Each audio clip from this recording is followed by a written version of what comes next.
राम राम भाई सारा ने हर हर महादेव। प्रवचन सरिता के एक और नए अध्याय में आप सबका स्वागत है। तो भाई आज एक और प्रश्न लिए हैं। वो बात कही थी मैंने आके माँ के आज्ञा के विरुद्ध जाकर कोई भी आप धर्म काम करो या तीर्थ करो उसका कोई फल नहीं मिलेगा। तो भाई प्रश्न यो आया है कि माँ भगवान तो बड्डी है या माँ किस तरह बड्डी है। तो भाई वैसे तो इस हमारे जीवन में माँ बाप का विशेष महत्व है, बराबर हैं माँ और बाप की महिमा। तो आपको मैंने पहले ही बता चुका हूँ कि माँ बाप के बराबर तो भगवान भी नहीं है। लेकिन आज अगर माँ के ऊपर प्रश्न है तो स्पेशल माँ की जो मानता है उसने बताने का प्रयत्न करूँगा। वैसे तो भाई माँ की मानता ना भगवान भी ना बता सकता, मैं तो एक सामान्य जीव हूँ। लेकिन भाई प्रयत्न करूँगा मैं वो प्रश्न का उत्तर देने का। तो भाई माँ तो एक इसी चीज़ है जिसका भगवान भी ऋणी हुआ है। माँ है जो वो सारे संसार की जननी है, जगदम्बा वो भी एक माँ है।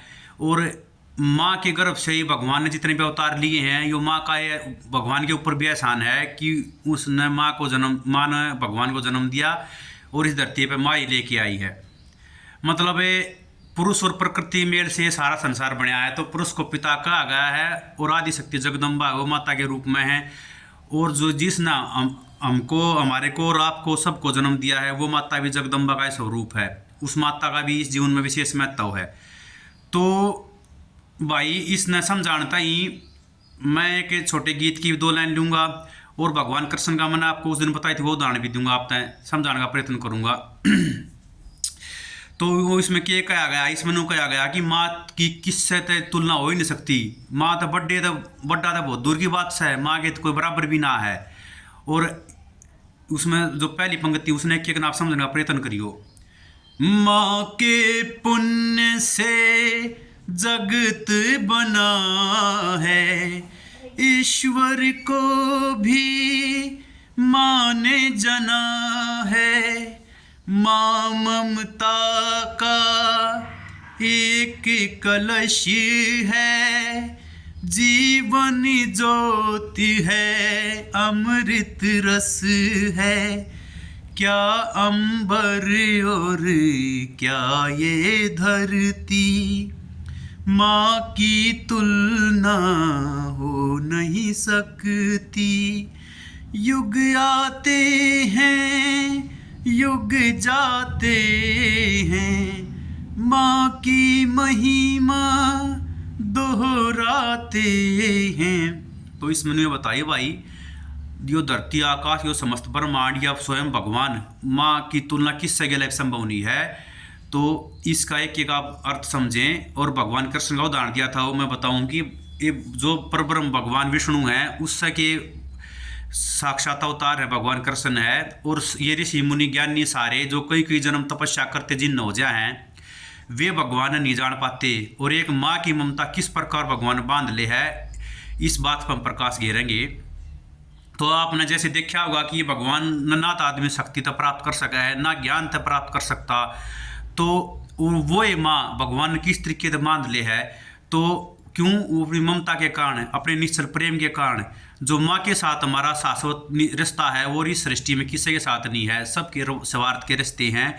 एक माँ के लिए सच्चा जीव का रिश्ता वो है, माँ ही जीव तक निस्वार्थ प्रेम करे है। और माँ का एहसान आप और हम मतलब 1000 जन्म लेकर भी ना तार सकते, क्योंकि माँ ही है जो हमने इस सृष्टि में लेकर आई है। यो हमारे ऊपर माँ का इतना बड़ा आसान है और माँ ने यो मौका दिया कि हम ईश्वर ने जान लें। तो भगवान एक प्रसंग ये आता है महाभारत में आपने देखा होगा कि भगवान कृष्ण जब शांति दूत बनकर जाए दुर्योधन के पास तो वो उनकी जो बात भगवान रखा है उनके सामने कि पांडवों को 5 गाँव दे दो।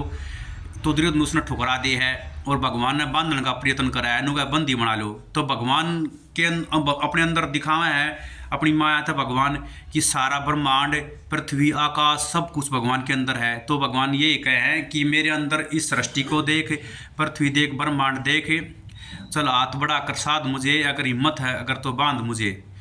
तो दुर्योधन फिर भी उसने बांधने का प्रयत्न कराया है। तो भगवान ये उसी को यही कहते हैं कि तू मुझे बांधने आया है मगर जंजीर बड़ी क्या लाया है। क्यों, परमात्मा तो चारों तरफ है व्याप्त है, वो तो अनंत है, उनका तो कोई अंत ही नहीं है, उसने कौन बांध सका है।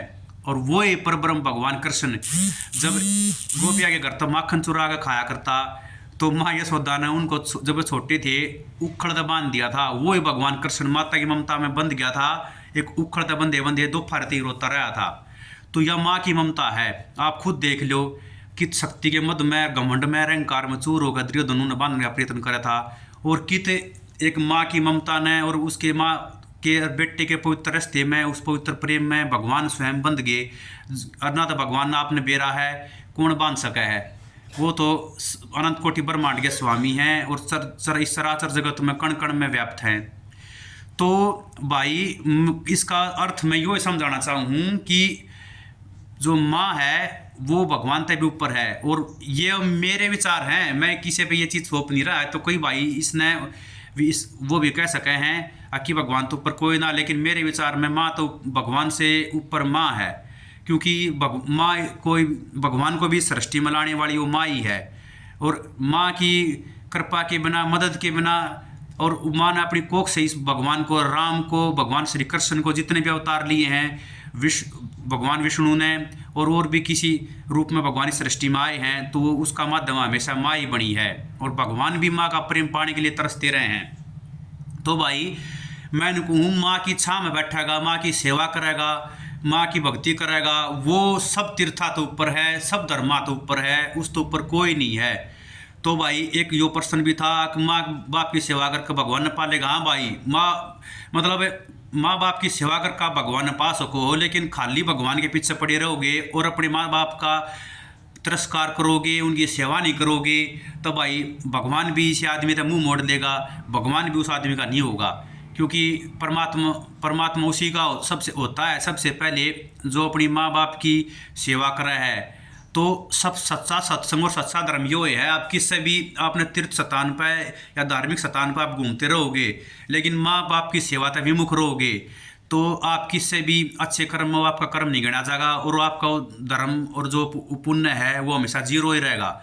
सबसे पहले आप सबसे मेरी ये प्रार्थना है, जो आपकी जननी है, जो माता है, जो जगदम्बा स्वरूप है, आप सबसे पहले उसके भक्त बनो। उसके बाद आप किसी भी तीर्थ स्थान पर, या जैसे विष्णु देवी वगैरह, वहाँ भी आदिशक्ति माँ जगदम्बा है, लेकिन उस आदिशक्ति माँ जगदम्बा के समान ही हमारे जो घर पे जो माँ है, जिसने हमारे को जन्म दे रखा है, वो भी बराबर है भाई।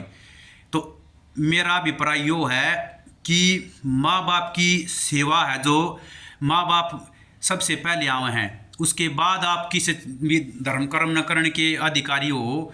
सबसे पहले अपनी माता पिता के आज्ञाकारी रहो, उनकी सेवा करो और उनके भक्त रहो भाई। तो आप यो काम भी कर लोगे तो परमात्मा की कृपा भी मेरे विचार में आपके ऊपर ज़रूर होगी, क्योंकि उसमें ही आप अपनी माँ में उदादिशक्ति जगदम्बा का स्वरूप देखो। आपने सुना होगा कि कण कण में व्याप्त है, तो क्या उनके अंदर नहीं है आदिशक्ति जगदम्बा का निवास? तो उससे विमुख होकर वो कैसे आपको स्वीकार कर लेगी आदिशक्ति जगदम्बा? तो माँ है जो, वो जगदम्बा का स्वरूप है भाई। तो आपका जो ये निर्णय था माता की आज्ञा के विरुद्ध ना गए, तो मेरे विचार में आपका जीवन का श्रेष्ठ निर्णय था। क्योंकि अगर आप उनकी आज्ञा के विरुद्ध उनका दिल दुखा के चले जाते ज़बरदस्ती पीछे से, तो आपका उसको कोई फल नहीं मिलता। तो इस चीज़ ना आप समझ गए होगे कि माँ है, माँ से बड़ा इस सृष्टि में कोई नहीं है। जो माँ तक का और संतान का रिश्ता है वो सबसे पवित्र रिश्ता है, सबसे सच्चा रिश्ता है। और जो माँ ही है वो निस्वार्थ प्रेम करने वाली है। आपने देखा होगा जब हम छोटे थे, हम सो जाया करती मार दो रहे, और हम मलमूत्र का त्याग कर दिया करते, स्वयं गिल्ले में पड़ी रहा करती और हमने सुखी हम लौटाया करती। और जब तक माँ ने आंगली पकड़ के माथा चाड़ना सिखाया है, माँ ने बोलना सिखाया है, माँ ने खाना सिखाया है, और माँ के दिए हुए एक निवाले से ही ये शरीर आज पुष्ट बनाया है और हम बड़े हुए इस संसार को जान पाए हैं। तो व्यक्ति का प्रथम गुरु है वो माँ ही हो है भाई। वो उनकी निस्वार्थ सेवा का बदला हम जन्म जन्मांतर में भी कदे भी उतार नहीं सकते भाई।